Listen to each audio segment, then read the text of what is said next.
तेरी नाची के। नमस्कार, जय हिंद। मैं हूं राजीव हिंदुस्तानी और आप सभी का स्वागत है आपके अपने YouTube channel RSP coaching centre में।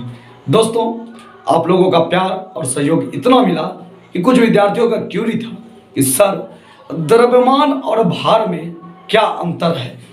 हमने तो बहुत पढ़ लिया द्रव्यमान भार, लेकिन आज संतुष्ट नहीं हो पाए हैं कि आखिर द्रव्यमान किसे कहते हैं, अब भार किसे कहते हैं। तो मैं हूं राजीव हिंदुस्तानी और आप सभी को सिखा के जाऊंगा, यह बात कहता हूं। और आप देखिए, अगर नहीं आपको फिजिक्स के पीछे पागल बना दिए ना, तो आप हमारे नाम का डैश डैश डैश, ठीक है। आइए आज आपको सिखा देंगे। आज का हमारा पॉइंट है द्रव्यमान और भार। जी हाँ, आइए आज द्रव्यमान और भार से जुड़े हुए तमाम फैक्ट्स रखेंगे और आपको बताएंगे कि द्रव्यमान क्यों द्रव्यमान है और भार क्यों भारी है। चलिए सबसे पहले लिए चलते हैं आपको द्रव्यमान के बारे में। आपने पिछले वीडियो में देखा था कि द्रव्यमान एक अदिश राशि है। जी हाँ, सही सुना आपने, द्रव्यमान एक अदिश राशि है। हम लिख देते हैं, यह द्रव्यमान एक अदिश राशि है। आपको पता होगा ना कि द्रव्यमान अदिश राशि क्यों है, क्योंकि इसमें सिर्फ परिमाण होता है, दिशा नहीं होता है। लेकिन भार जो है यह सदिश राशि है। पता है क्यों? क्योंकि इसमें दिशा होता है। कैसे, अब बताते हैं। पहले देख लीजिए, भार सदिश राशि है। सा दोहर्षी का सा, सदिश राशि। जी हाँ बच्चों, भार क्या है? सदिश राशि है। कैसे, अब बताते हैं आपको। यह द्रव्यमान, आप दुकान जाते हैं, दुकानदार को क्या कहते हैं कि 1 किलो आलू दीजिए।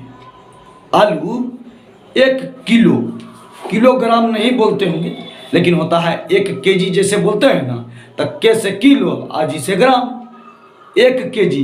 तो आप जो आलू दुकान से खरीद के लाते हैं वह आप द्रव्यमान में माप करके लाते हैं।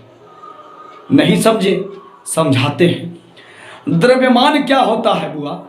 द्रव्यमान किसी भी वस्तु को एक हम दंड तुला में लेते हैं। दंड तुला जानते हैं? आइए आपको बताते हैं जरा। दूसरी पॉइंट है दंड तुला। यह दंड तुला क्या है? इस प्रकार का तर्जू तो देखे होंगे आप जी, इस प्रकार का आप तराजू देखे होंगे। एक तरफ वाट रखा होता है, मान लो बटखरा 1 केजी का, वाट समझते हैं ना, हमरे इधर इसको कहते हैं बटखरा। बटखरा मतलब वाट। एक तरफ वाट रखा होता है और एक तरफ वस्तु को रख दिया जाता है। एक तरफ वस्तु को रख दिया जाता है, समझे? तो इस प्रकार से हम जिन भी वस्तुओं को मापते हैं ना, यह द्रव्यमान कहलाता है। क्या कहलाता है? द्रव्यमान। आपसे एग्जाम में पूछा जाएगा कि द्रव्यमान को किस तुला द्वारा मापा जाता है, तो दंड तुला द्वारा। इसको हम लोग कहते हैं दंड तुला। दंड तुला कहते हैं। क्या कहते हैं? दंड तुला। अब बताइए, इसमें दिशा का क्या जरूरी है? इसको बस बैलेंस हो गया, एक तरफ बटखरा रख दिए, वाट को रख दिए, एक तरफ वस्तु को। इसमें कहीं कोई दिशा का जरूरी है? नहीं है। दूसरी बात समझिए।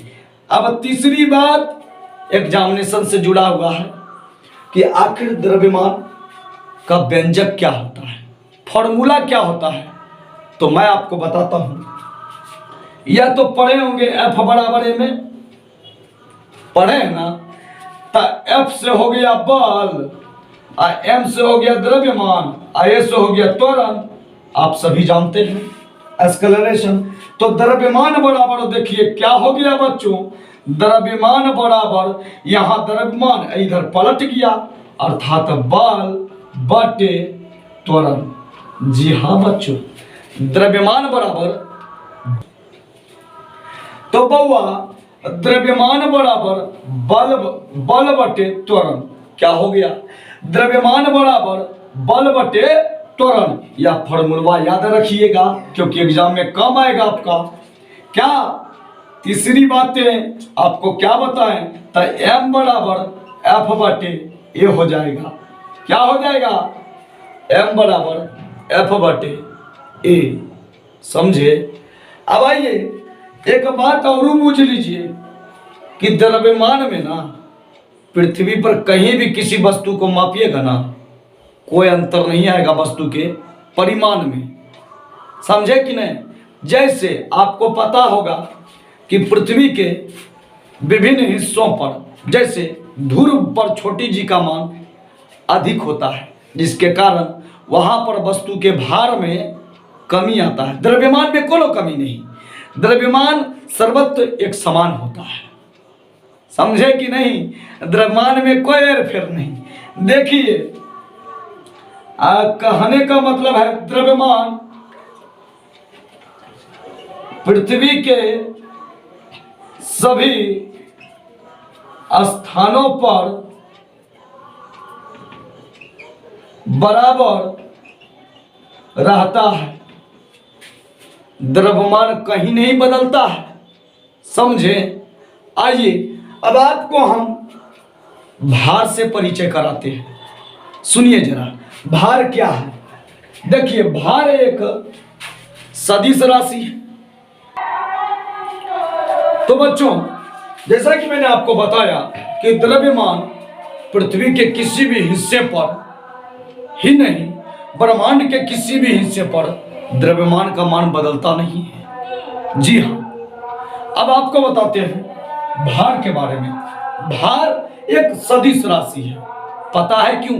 क्योंकि भार, किसी भी वस्तु का भार सदैव नीचे की ओर होता है। एक दिशा होता है इसका, नीचे दिशा क्या होता है? नीचे। इसीलिए इसे क्या कहा जाता है? भार कहा जाता है। ठीक, तो देखिए जरा समझिए, भार हो गया सदिश राशि। अब समझिए बुआ, भार से भार का एसआई मात्रा, भार का एसआई मात्रक जो होता है वह न्यूटन होता है। जो पता है एन से डिनोट किया जाता है। न्यूटन का होता है, मैं आपको बताता हूं कैसे होता है। देखिए अब भार जो है कमानीदार तुला से मापा जाता है, ना कि दंड तुला से। देखिए इसको हम लोग दंड तुला तो आप लोग देखे होंगे, सामान्यतः हर शॉप पर, हर दुकानदार के पास, लगभग पुराने जो दुकानदार हैं उनके पास यह मिल जाता है। अब देखिए दंड तुला, अब ये इसमें कमानीदार तुला, कमानीदार तुला। कमानीदार तुला क्या होता है? तो आप लोग गैस सिलेंडर भराने के लिए पहले जाते होंगे, अभी हो जाते हैं ना, वहां पर देखिएगा गैस जो है सिलेंडर तौलने वाला जो यंत्र होता है, एक स्प्रिंग लगा हुआ एक यंत्र होता है जिसमें अंक सूचीबद्ध रहता है। इस प्रकार का एक यंत्र होता है, इसमें कड़ी फिट होते हैं और इसमें लटकाया जाता है, इसमें अंक डाला रहता है, जिससे कि वस्तु का भार यहाँ पर 1, 2 और 3 लिखा रहता है। जैसे ही खींचा जाता है इससे वस्तु का भार मापा जाता है। जी हाँ, तो एग्जाम में पूछे जाएंगे कि वस्तु का भार किस यंत्र से मापा जाता है? तो कमानीदार तुला से। ठीक, और भार कौन सी राशि है? तो भार एक सदिश राशि है। ठीक है, और आगे देखिए भार का ऐसा मात्रक जो होता है वह न्यूटन होता है। अब आगे समझिए थोड़ी सी मेरी बातों को। भार का जो वैल्यू है ना, यह पृथ्वी पर बदलते रहता है। कैसे? तो बताते हैं। भार का मान भार का मान बदलते रहता है। जानते हैं क्या है? क्योंकि भार डिपेंड करता है, भार बराबर W बराबर mgh। क्या होता है? भार बराबर अर्थात W बराबर mgh, अर्थात भार बराबर द्रव्यमान गुना गुरुत्वीय त्वरण। बोला जाए तो W बराबर mg, W बराबर mg। ठीक है। यहाँ G तो आपको पता होगा कि पृथ्वी के विभिन्न हिस्सों में G का मान बदलते रहता है। जानते हैं कि नहीं? तो यह जो G है ना, इसका सबसे कम मान, G का सबसे कम मान जो होता है वो विषुवत पर होता है। विषुवत, पृथ्वी का जो विषुवत रेखा होता है, भूमध्य रेखा, ठीक है, वहीं पर होता है। सबसे अधिक मान जो होता है वह ध्रुव पर होता है। कहाँ होता है? ध्रुव पर। इसीलिए किसी भी वस्तु का सबसे अधिक जो भार होता है ना, वह ध्रुव पर होता है, और सबसे कम कहीं होता है तो वह भूमध्य विषुवत रेखा पर होता है। समझे? विषुवत रेखा के भूमध्य भाग पर होता है सबसे कम। तो अगर यह वीडियो आपको पसंद आई हो तो प्लीज लाइक करें, और नए हैं तो हमारे चैनल को सब्सक्राइब करें, और ज़्यादा से ज़्यादा अपने दोस्तों में शेयर करें। तब तक के लिए धन्यवाद।